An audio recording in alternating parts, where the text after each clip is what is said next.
Querida, a paz do Senhor Jesus, nós estamos aí dando sequência ao quarto trimestre das lições bíblicas da CPAD. Olha que trimestre maravilhoso falando sobre missiologia. Estamos estudando aí até os confins da terra, pregando o evangelho a todos os povos até a volta de Cristo. Comentarista, Pastor Wagner Gabi é o comentarista desse último trimestre de 2023 e estamos aí chegando na terceira lição, a terceira lição que tem por título Missões Transculturais no Antigo Testamento, lição que será ministrada no dia 15 de outubro de 2023.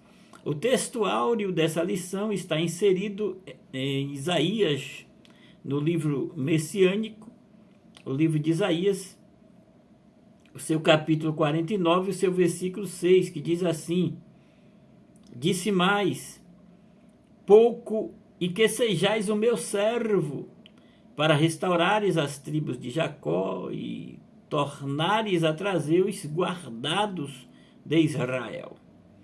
Também te dei para a luz dos gentios, para sereis a minha salvação até a extremidade da terra. Vamos aí para a verdade prática, Isaías 49, 6. Vamos para a verdade prática. O amor de Deus para com as nações deve ser o mesmo objetivo de todos que militam pela salvação das almas perdidas. Querida, a leitura bíblica em classe está em primeiro livro dos Reis, no capítulo 17, versículo 8 e 9, versículo 17 ao 22. E também no livro de Jonas, em Jonas, capítulo 1, versículo 1 e 2. São os textos para a leitura bíblica em classe. Essa lição ela vem com 3 objetivos. O primeiro objetivo da lição é identificar Israel como um povo escolhido para o propósito missionário.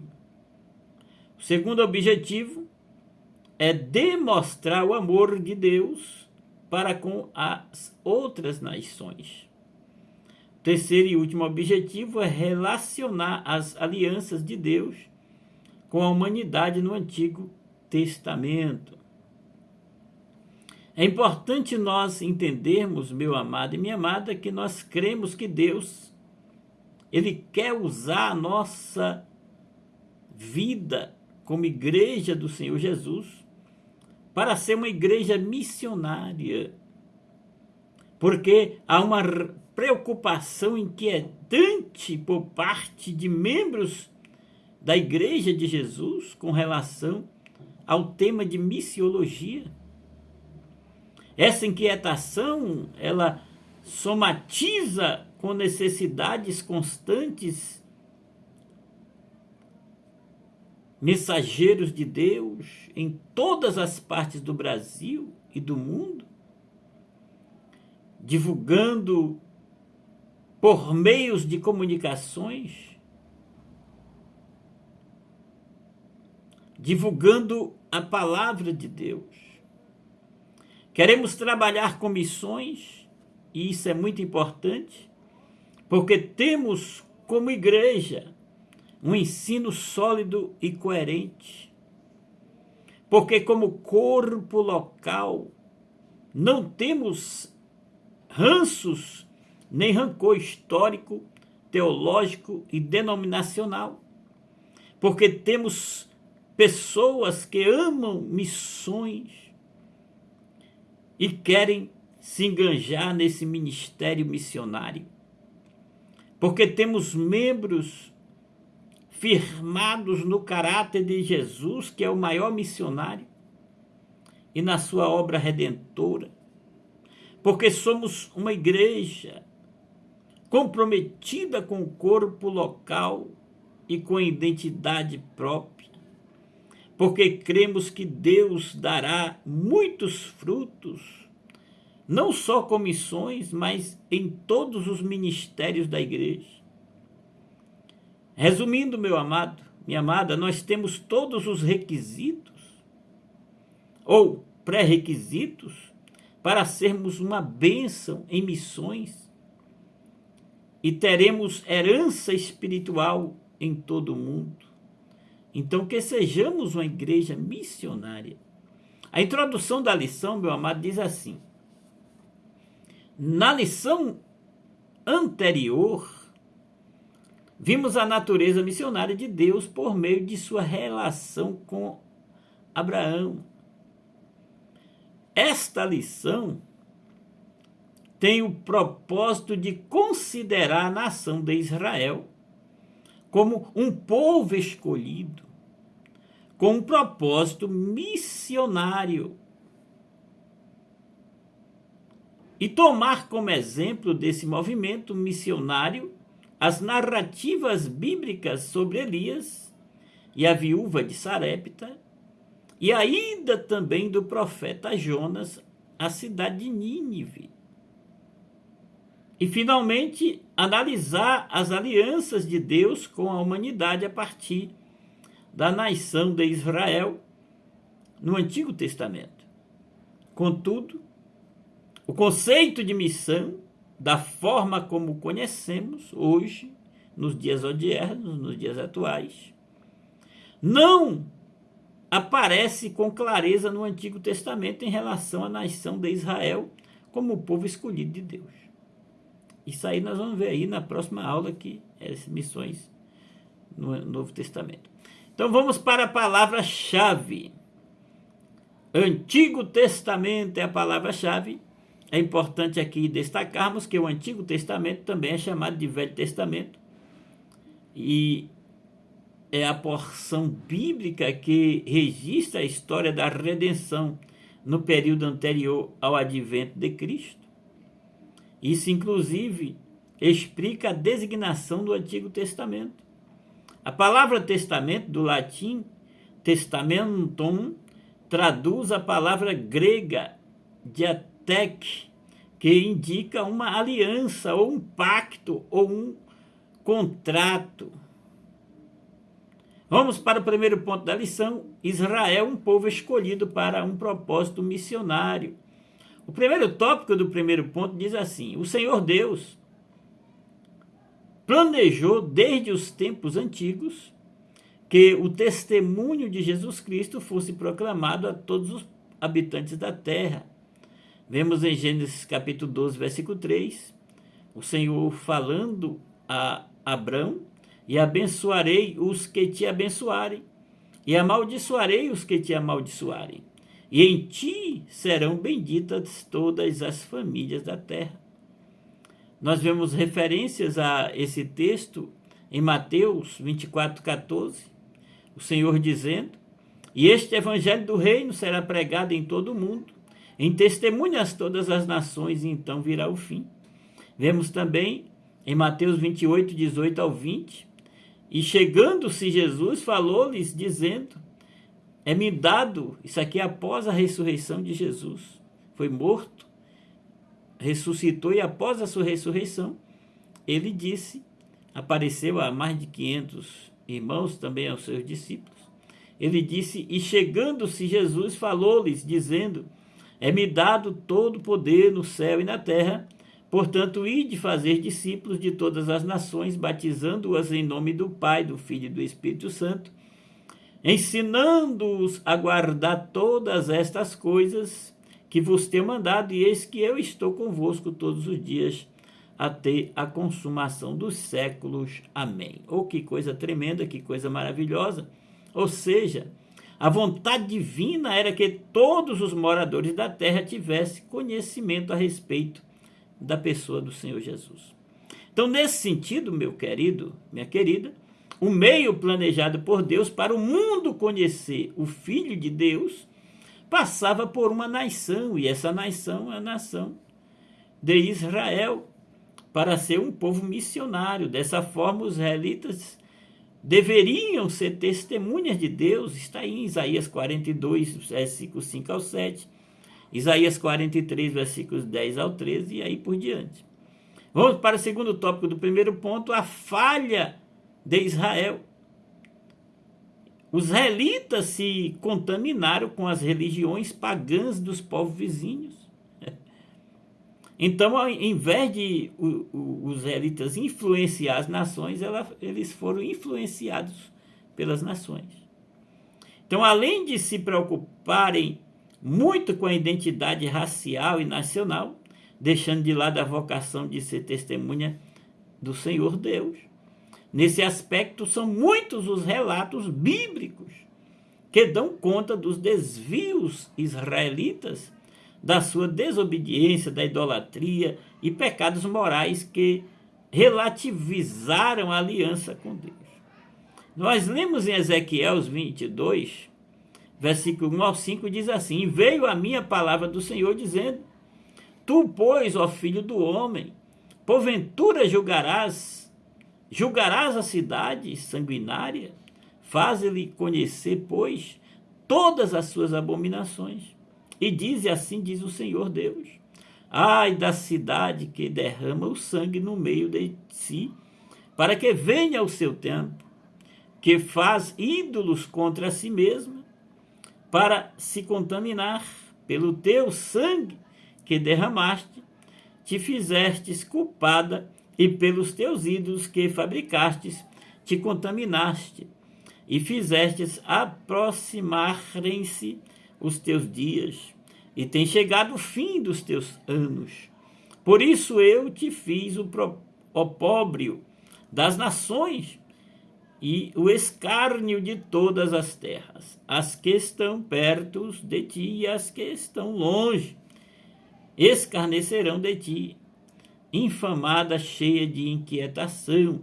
Isso porque o propósito que havia no coração de Deus para essa nação não cumpriu-se, porque a nação ela se desviou por caminhos errantes, seguindo as outras nações pagãs, fabricando deuses, sendo idólatra e esquecendo do Deus que eles deveriam representar. Entretanto, meu amado, em meio a tudo isso, Israel não deixou de ser bênção para outras nações. O terceiro tópico do primeiro ponto diz: a contribuição de Israel para o mundo. Apesar de suas falhas, Deus tornou Israel uma bênção para as nações. Por exemplo, os judeus receberam e perseveraram no Antigo Testamento, o traduzindo em grego, a língua mais usada naquele período, além de escribas judeus manterem viva a ideia de que um dia os povos e nações ouviriam a palavra de Deus e responderiam a esta palavra de Deus. Nesse sentido, Jesus Cristo, a palavra encarnada, veio a Israel como o Salvador do mundo, é o que está em João, capítulo 4, versículo 42. E dizia uma mulher: já não é pelo teu dito que nós cremos, porque nós mesmos o temos ouvidos e sabemos que este é o verdadeiro Cristo Salvador do mundo. Que coisa tremenda. Vamos aí finalizar esse primeiro ponto. A síntese do primeiro ponto diz: embora Israel tenha falhado em sua missão, a nação contribuiu na revelação do plano de Deus ao mundo. Vamos para o segundo ponto da lição: o amor de Deus para com outras nações. Meu amado, o primeiro tópico do segundo ponto diz assim: os olhos de Deus sobre todos os povos.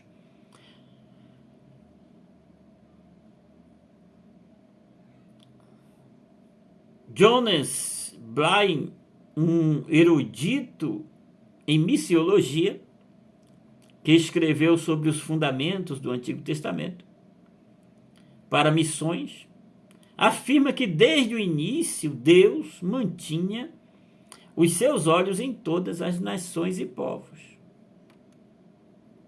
Podemos perceber isso nos capítulos 40 até o capítulo 45 do livro do profeta Isaías, na ida do profeta Elias também a Sarapta, no livro do profeta Jonas também, são passagens bíblicas, são acontecimentos que provam que o Senhor, ele veio para todos. É claro que queria usar uma nação para representá-lo, mas a nação falhou, mas ele veio para todos.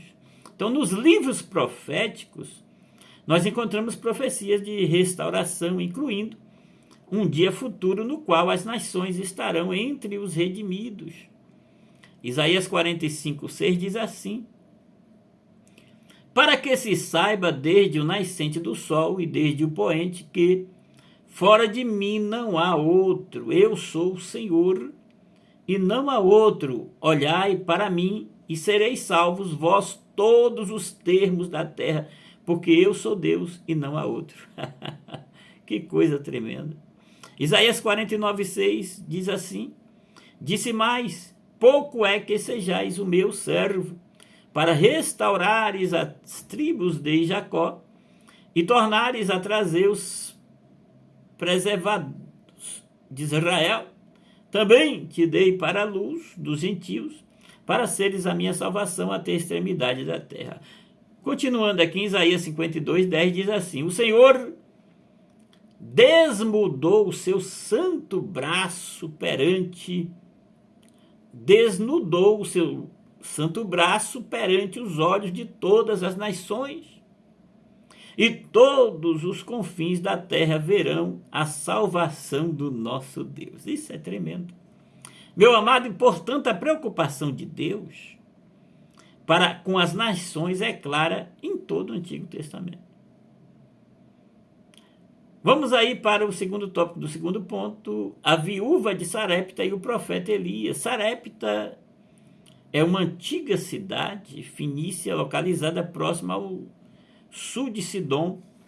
Quando o profeta Elias, ele profetizou a grande seca que haveria na terra e castigaria Israel, Deus o enviou juntamente à cidade de Sarepta, à casa de uma viúva que era muito pobre.